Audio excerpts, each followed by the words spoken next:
And you ready to get started? Yeah, definitely. Right. Well, welcome everyone. So today we have Megan Davis here, and she is going to kick off her presentation. Awesome. Thank you all. Hi, everyone. Thanks so much for joining me for my first Nerd Summit. I'm really excited to be here. I'm also very happy that it's virtual. I haven't been able to attend in the past because of transportation limitations, and I'm really excited to be here and to meet everyone and to see some friendly, familiar faces here. Hi, Kelly. Today, I'll be speaking on the topic of continuity planning, and we'll talk about how you can turn stress and pressure on teams into assurance during times of uncertainty, most notably like the pandemic, which we are currently living through.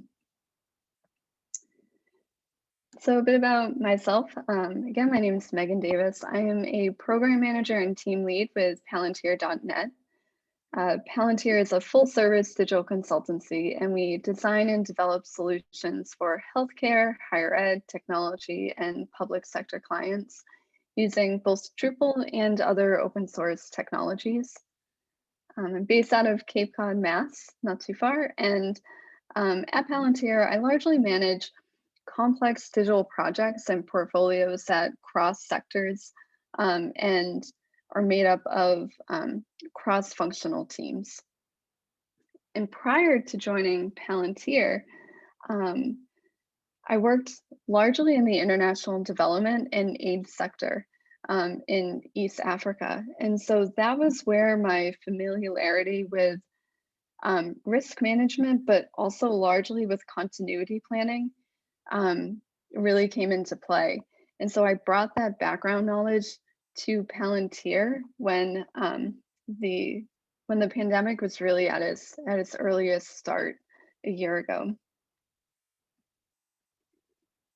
Here's a brief overview of what I'm hoping that we'll cover together today. We'll start with the foundational concepts, talking through what is continuity planning and why do we talk about it. And then I'll walk you through the practice of continuity planning, how you can bring this to your agency or company. First, by discussing how you can develop empathetic communication skills to support your teammates. And then how you can lead a series of lightweight, very low level of effort continuity planning exercises with a corresponding pre-mortem, which will lead to the documentation and share out of an action plan that you can share at your company level. So let's dive right in, the foundational concepts.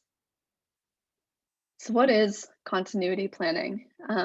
Well, at a high level, it's the process where we create systems to prevent and recover and deal with potential disruptions in business. At the project level, I think of continuity planning as a proactive plan that you can create and that's owned by the team to, if possible, prevent or at the least to lessen the impact of severe disruptions. And the disruptions that we're talking about here are ones that could jeopardize a project's overall success. So why do we talk about it and why now? We've been immersed in the global pandemic for a year now. We've spent months sheltered in place with limited in-person interaction. And while change is a norm in today's workplace, we found that the global pandemic has layered on this new challenge of uncertainty that many companies are having to deal with and many projects are having to deal with. There's overall a heightened degree of fear, anxiety, and stress. And for this unique moment of repose that we're living in, continuity planning really has never been more important. Continuity planning is an effective way to identify areas of vulnerability on the project level or the company level and to start to build in contingency plans. I'll walk you through a illustrative examples. So at the start of the pandemic, there was such a high level of uncertainty. One thing that I know came to mind for me was, what do I do if I get sick? How long will I be out? What will my general availability be? Um, I didn't know what the next few weeks or months might look like. And at the company level, we had to ask the question, what if multiple teammates or multiple people within the company, perhaps on the same project, had an unpredictable health challenge? What would we do? And so this is where continuity planning came into play.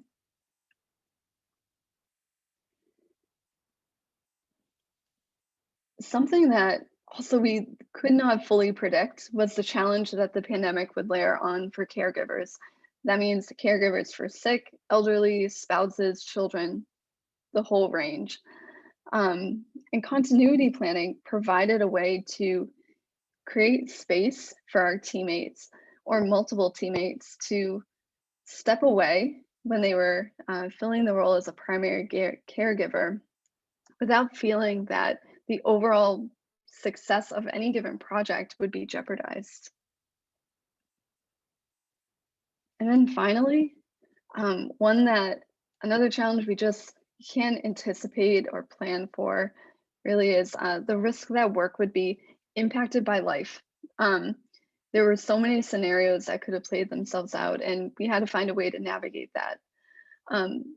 There were a lot of reasons and a lot of ways that any teammate would need to step away from their laptop.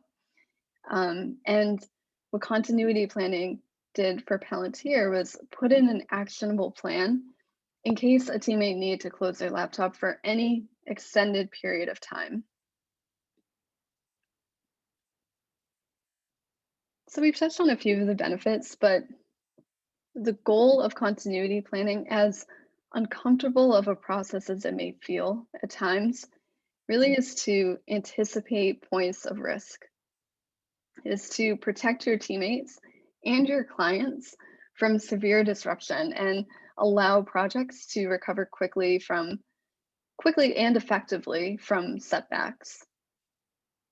And after going through this process at Palantir across many projects across our various service lines, what I saw was a general increase in transparent communication. There was greater trust built between team members, and we took all of the uncertainty that we were feeling and tried to come up with a plan to put in place to reduce the overall level of uncertainty. And the general consensus really was that it was a big weight lifted off of teammates' shoulders to go through this process. Perhaps the biggest benefit, though, which I don't have noted here, but I think the greatest benefit was that going through this process, we very quickly identified and broke down silos that existed within the team across many different work streams. So regardless of role, the discipline, we were able to break down those silos. So let's take a look at continuity planning in practice. I think it's really important to start by developing empathetic communication skills. During heightened times of stress, such as a global pandemic, continuity planning has the potential to add another layer of stress for teammates. And framing continuity planning in such a way that is empowering and lifts teammates up to create effective plans in case they need to be out of the office is critical. So as I was bringing our teams through this exercise, I frequently reminded them and myself that this may be uncomfortable because you're identifying all the points of risk or points of potential failure throughout your project. So this may be uncomfortable, but rather than getting overwhelmed at any point, congratulate yourself that you've detected a few risks before they've even arose. And oftentimes I'd find myself reminding teammates that like it is a far better feeling to know of something and to plan to avoid it than it is to kind of fall into that risk and then be in the moment trying to figure out how to get out of it. Um, and one of my favorite sayings, and what really carried me through personally through the last year, was control the controllables. Um, I don't know who said it. I heard it very frequently on the Rich Roll podcast, and it really stuck with me, particularly for continuity planning. So before we would even dive into the planning exercises, I would send out the project team an email, and it would always start on a high note, either congratulating them on hitting a big milestone or, really pushing to arrive at a deliverable within the week, something really positive and reinforcing. And then also in that email, I'd provide an overview of what teammates should expect, what they need to prepare, and any other information they would need for the continuity planning exercises. One example would be, please ensure you have 50 minutes of uninterrupted time. And that was something I would include in that kind of prep email. But perhaps the most important thread that I would pull through was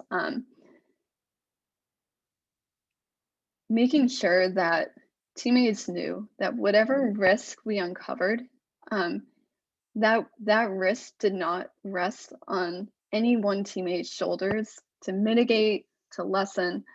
And as a team, we were going to come together to control the controllables, and that we were a team, and that we would navigate any of the risks that we found together.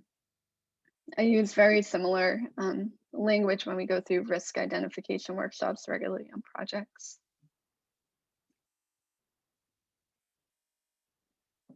Now here's a brief overview of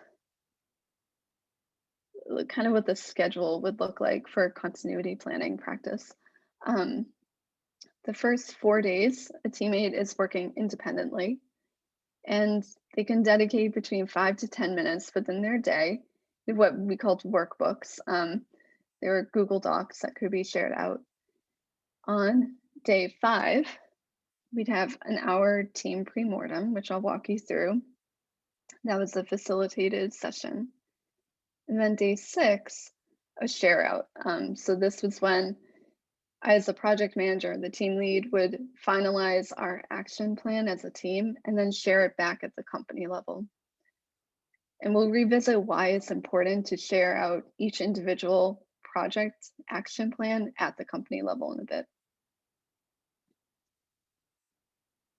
So let's take a look at days 1 through 4 when we're focusing on the workbooks. The workbooks are essentially a dependency mapping exercise that each teammate will go through. They're Google Docs that can be shared out widely and reviewed and commented in. So on day 1, the teammate is focusing on engaging in dependency mapping around activities and tasks. Here's what, on the right-hand side, you'll see the image of what the workbook, what we call the workbook, looked like. So on day 1, teammates are spending between 5 to 10 minutes noting the activities or the tasks that they perform regularly in their role on a project. And they begin by thinking about the activities or the tasks that they and solely they contribute towards or manage. And the teammate will answer the following questions that I have listed here for each activity that they put down in their workbook. Who are the teammates that you interact with when you're carrying out that task? Is there a teammate who authorizes the task? Who might be blocked if you're unable to complete it? Do you have any documentation related to the task that can be referenced? Now, when I'll generally go through each teammate's workbook prior to a pre-mortem, and for this section, what I'm looking for is to identify dependencies and silos. And I usually will see that if a teammate lists an activity where there's no other coworker or teammate who partners with them on it, and there's no documentation to reference. What that means is if the teammate is out of the office, there's no backup plan for that piece of work.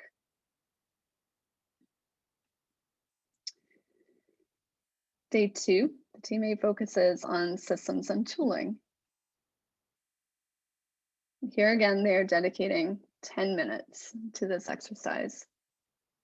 They're noting in their workbook the internal and external systems that they work with, the teammates on the project who also know the system and tool, the type of impact that that tool or that system has on their work, and then a brief description. This is typically where I'll uncover dev-related dependencies. So what I often see here is like if a teammate knows that they're responsible for doing, say, a particular client deployment that is of high complexity, if they're the only teammate who knows how to do that deployment, that is a point of risk. And we need to find a backup plan just in case they're out. Even, I mean, it's good practice even for a day, but at the start of the pandemic, this was really where we were focusing, was breaking down the silos. So that's what I would look for here.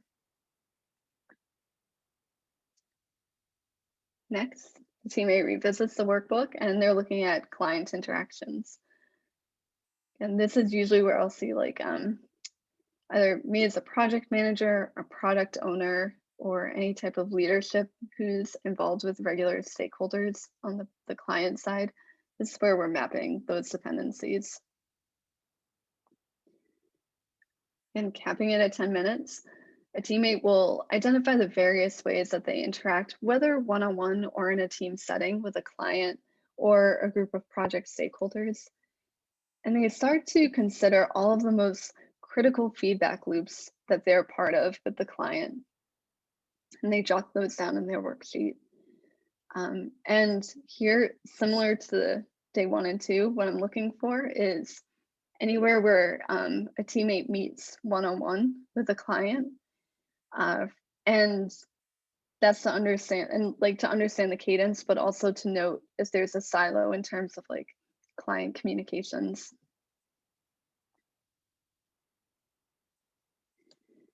And then finally, on day 4, I asked the team to reflect and refine their worksheets.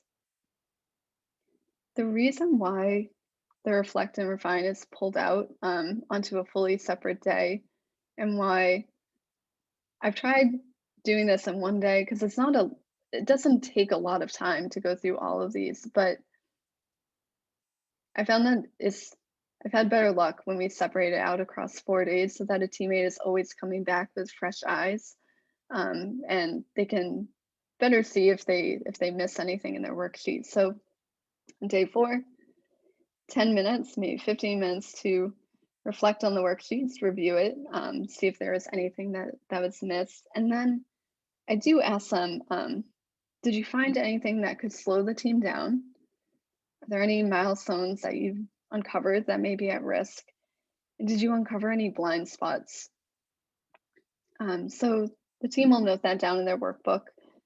I did find that for whatever reason, the term risk, I think, carries a degree of formality to it. So when I meet with teammates one-on-one to talk through their workbooks, I just ask very casually, like, is there anything that's making you nervous? What's that like, any pit in your stomach that you're feeling? And that's when I'll start to hear the worries, which generally will translate into a risk point.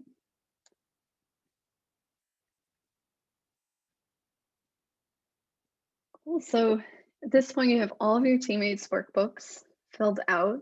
The second phase of continuity planning is to do a team pre-mortem, where you review all the risks identified together, and then you start to determine mitigation strategies for what you can.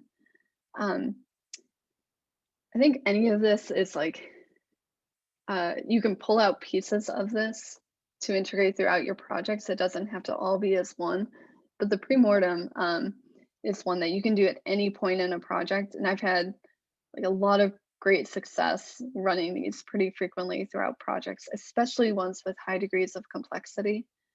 The pre-mortem offers the team the time to create a proactive plan to navigate roadblocks and complexity that they identify early.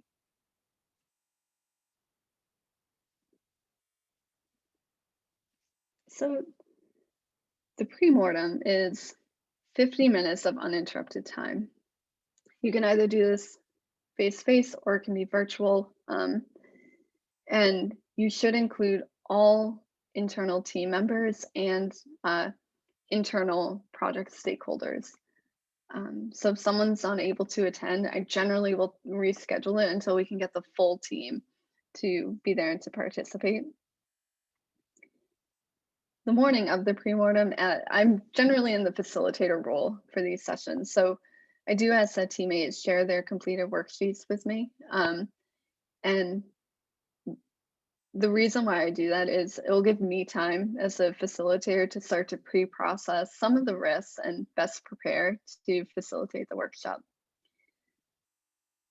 So at the start of the pre-mortem, it is always good practice to set some session agreements. And this is where I see the empathetic communication coming into play during this workshop.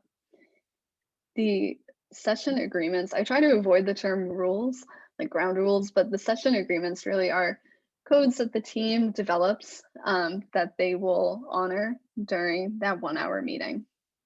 Here are some examples of what came up in previous Palantir continuity planning workshops. This may be my favorite one. Just because you smelt it doesn't mean you dealt it. It's a lighthearted way of saying you can contribute a risk without worrying that you'll then be the sole owner of that risk. Keep it simple and light and ask questions along the way. So we use a Jamboard for our continuity planning sessions and really any type of risk workshop. And we've had great luck with it, but you can use any type of collaborative tool that you have access to. So here are a few of the steps for the pre-mortem. It generally will start off with each team member sharing their risks, and usually I'll ask for a volunteer to start.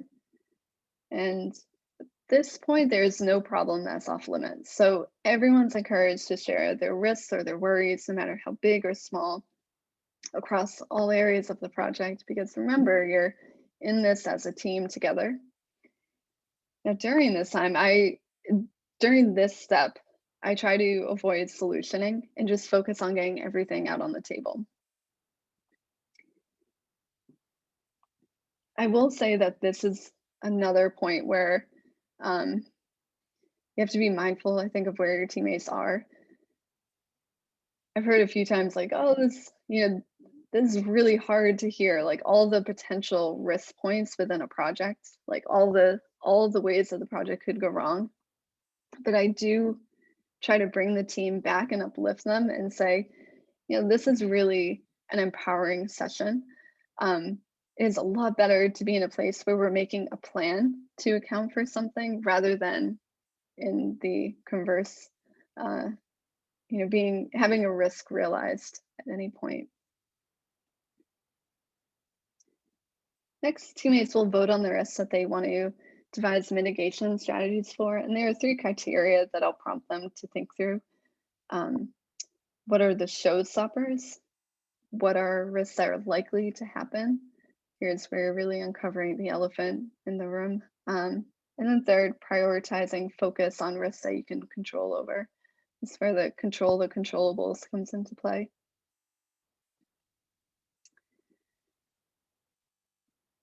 We then have creating a proactive solution. Here, I'll generally put the risks all in a Google spreadsheet, and we'll go through those the risks that met the 3 criteria one by one. And what we're looking to do is really identify the next action steps. So generally, we're just trying to figure out what's the next thing we can do to lessen this potential risk. Now, very often what we're uncovering is silos within a team. And very often the proactive solution that we're arriving at is like to train another person on, XYZ tool, or to bring them in on client calls. That's generally what I've seen come out of this phase. And then finally, once you've documented your solution, I do highly encourage you to share it out with other project teams and to look at all of the action plans against one another. At the start of the pandemic, we figured that was like really important to do, because similar, you don't want one teammate to be carrying, or to be in a series of silos. It worked the same for like the plan B. You can't have the same person filling in across multiple projects, because if they were out, then your plan B is gone. So we looked at all the project continuity plans against one another to make sure that we had, a spread of plan Bs. So that really rounds out the pre-mortem. So now what? I do encourage you to try this practice out at your company. I found that once I went through it a few times, it got easier. And not only did it get easier, but the practice started to embed itself fairly automatically into our projects. It became something we would account for and consider from day one through the end of a project. We'd be reminded that we need to break down or avoid silos and roles or disciplines, and that we can and should be talking very transparently around risks or worries that could impact a project. So after you go through it a few times, it does get easier. It does get somewhat more comfortable depending on the situation, and process does start to embed itself within your project and within your company. Now, if you do want to test this out and you encounter any challenges, I would love to hear from you. Or if you test it out and you find ways to elevate this practice, similarly, I would love to hear from you. So please feel free to connect over email or LinkedIn if you'd like. Okay. Thanks, Megan. Thanks. Thank you so much. Thanks. All right, does anyone have any questions? Yeah, I guess maybe one of my questions. You were saying that you sometimes do this on client projects. Mm-hmm. How do you, have you ever gotten like pushback as to like the value, or it might be a waste of time, or maybe there's not enough time to do this, or and then how, if so, like how did you deal with that? Yeah, so it's really interesting because at the start of the pandemic, it was something that it was like we had to find the time for, because if any role really needed to step away, we didn't have a plan B, and there was such a high degree of uncertainty that it was something we had to do. And that's why it was designed to be like 10 minutes a day and then an hour pre-mortem and a wrap up, because I had to figure out like the lightest lift to get the information we needed to form a plan B. And so that was what drove like the 10 minutes, like each day, just chipping away at it. And it proved to be really effective. And I've also found that we had clients reaching out, like hearing that we did this, and then reaching out to see if we can either facilitate it for them or provide them with the documentation that we use. And so I ended up bundling up this practice into something that we could share out really easily, because this wasn't a case where, Palantir is experiencing, it was like the entire world is in this and we need to figure out a plan B. So that was really, I think, what drove the value here was like every person is going through this, like there's uncertainty everywhere. So Yeah. yeah, that was kind of how I landed on it. That's cool. Yeah, the pandemic has forced a lot of change that people think they didn't have time for or wasn't possible. Cool. Chris Nolan, I think I've seen something in the chat.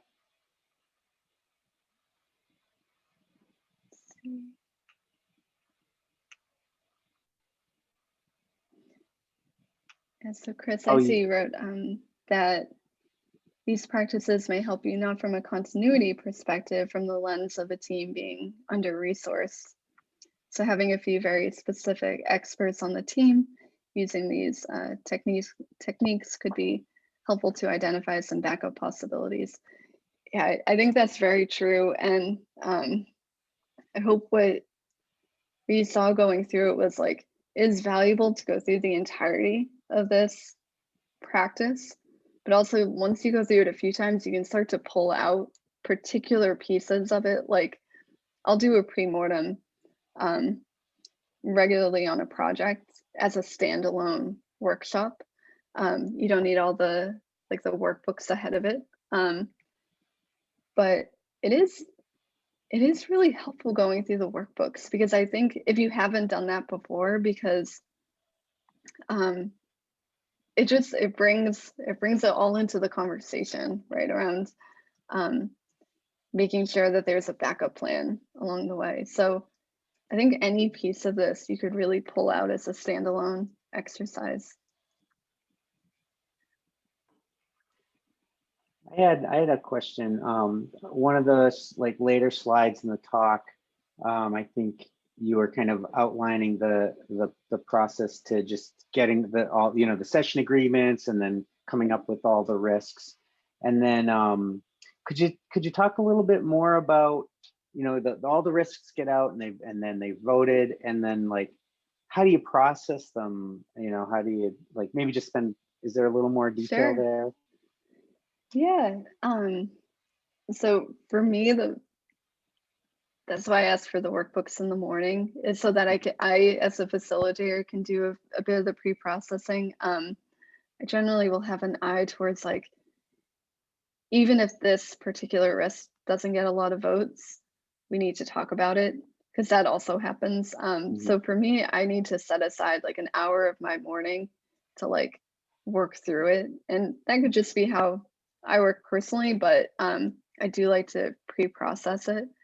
And then in terms of being on the call itself, so we use Jamboards. Yep. Each individual on the team has their own section of the Jamboard that they put post-it notes. And as we're going through each person's post-its, I start to group them around either technical or client-facing, or different I start to try to categorize them, and you just start to see patterns. Generally, people are bringing similar worries. I just haven't said it out loud. And so it's also really healthy to hear that, oh, we all had a pretty similar worry. Let's figure out a plan to navigate this. So I just start to, as we're going through one by one, pulling down and categorizing the post-its, and start to find patterns within it. Do you, as a group, do you together determine who's going to maybe own coming up with a solution for a risk, or who's going to own mitigating a risk, or kind of that kind of processing? How do you, once you get them all out, how do you go from there to we have a plan and we've kind of resolved some things? Yeah, that's a good question. So we'll generally I'll have a teammate who has gone through this process with me before, who is comfortable with it, take the risks that we're talking about on the Jamboard and enter them into a spreadsheet, and then they send that over to me, and I bring it up on my screen, and we start to figure out the mitigation plan one by one as a team. And I think I don't know if I'd give the same answer if we were not in a pandemic, but in the pandemic, I've been very careful not to assign ownership over a risk to one teammate, because that brings with it a degree of like pressure, you know, Yeah. of like, I have to carry this or I have to figure this out on my own for the team and then report back. So generally we'll work through it one by one as a team. And then there's not an owner, but there is a person who owns an action step. And that's Yep. generally the next immediate thing that has to happen. Yep. And we'll regroup around these pretty frequently, whether it's like building it into retros or checking in on Scrum. But yeah, I'm pretty careful not to assign up one owner, but just to think about who's taking the next step on this. Yep. And that's Yep. what we track. That makes sense. Yeah. Yeah. Cool.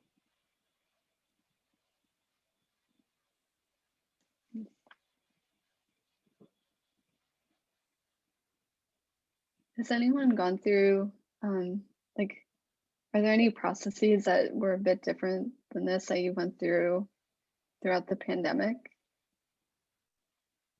Well, for me, not exactly pandemic related, but I do know that this is a part of like a scaled agile planning process where you want to you basically want to get people like thinking of risk discovery at every turn. And so in like a program increment planning session, which would be like a 2-day planning, there would be a risk board basically, and just people just start piling the risks up on the board as they're going through kind of, you know, planning out with all the other teams, pretty much what they're going to try to deliver over the next 5 sprints. They generate a lot of risks.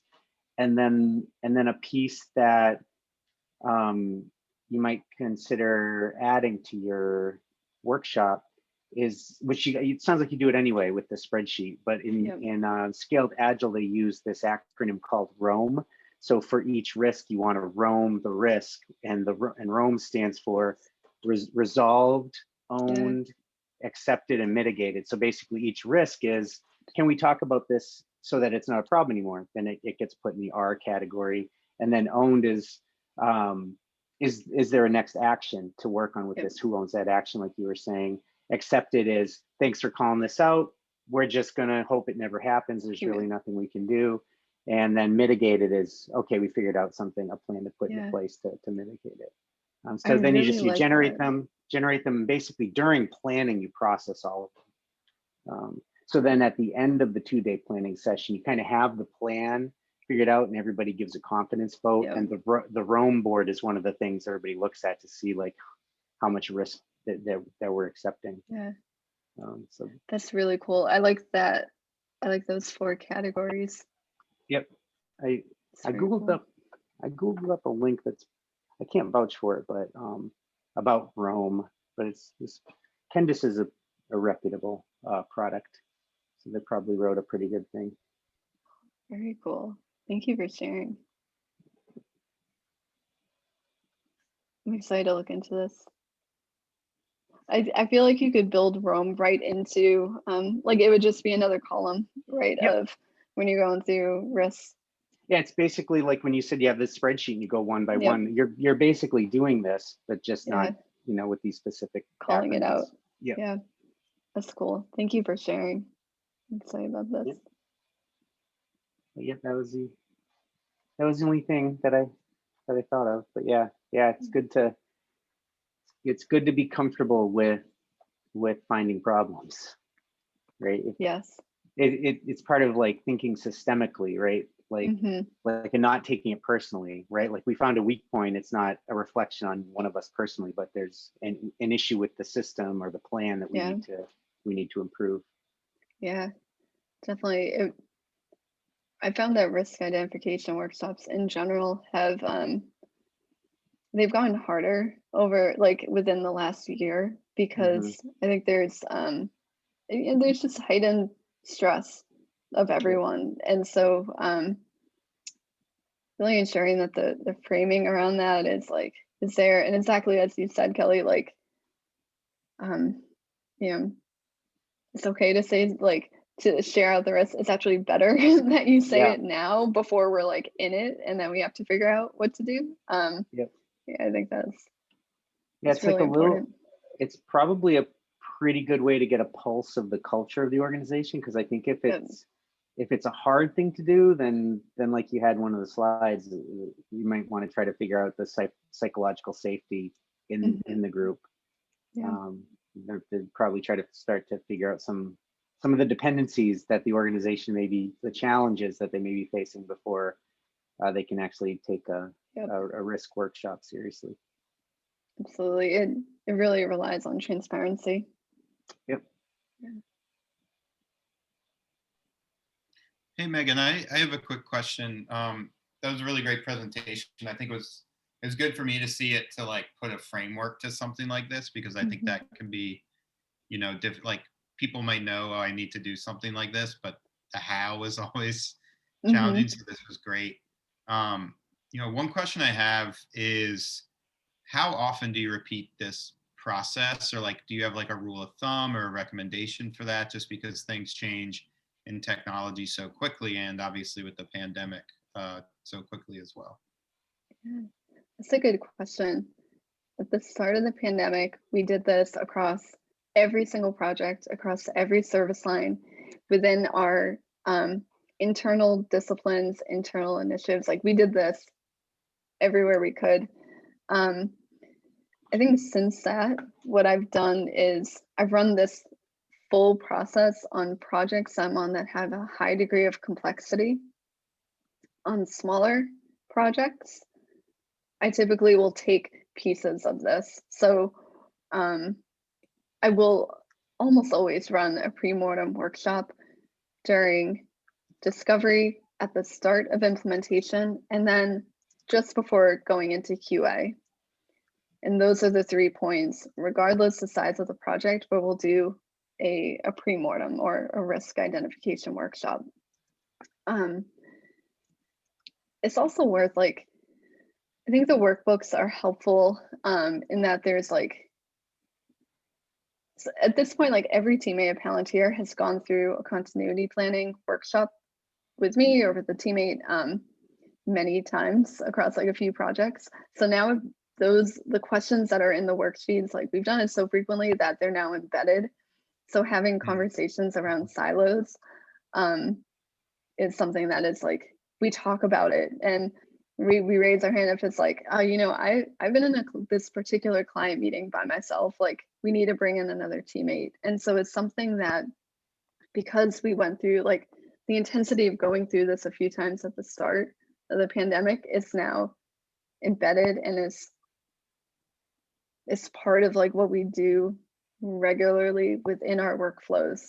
Is always make sure there's a backup teammate really for anything that we do. Awesome. Thank you.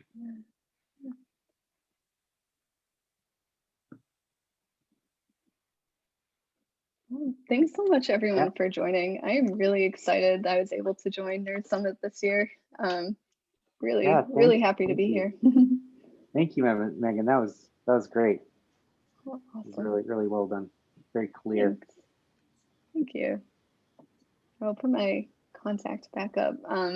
Please do feel free to reach out if you have any questions, or if you try this and either you counter blockers or you find a way to make it better. I think, Kelly, your suggestion has, I think will already be the first one. So please do feel free to keep sending them my way. I like how Palantir does the last name. That's a cool, your last name. Oh, in the email? Palantir. Yeah, that's cool. Yeah. Yeah. Cool. Okay. See you guys. Awesome. Thank Thank you. you so much, everyone. Yep. Bye all. Bye. Bye.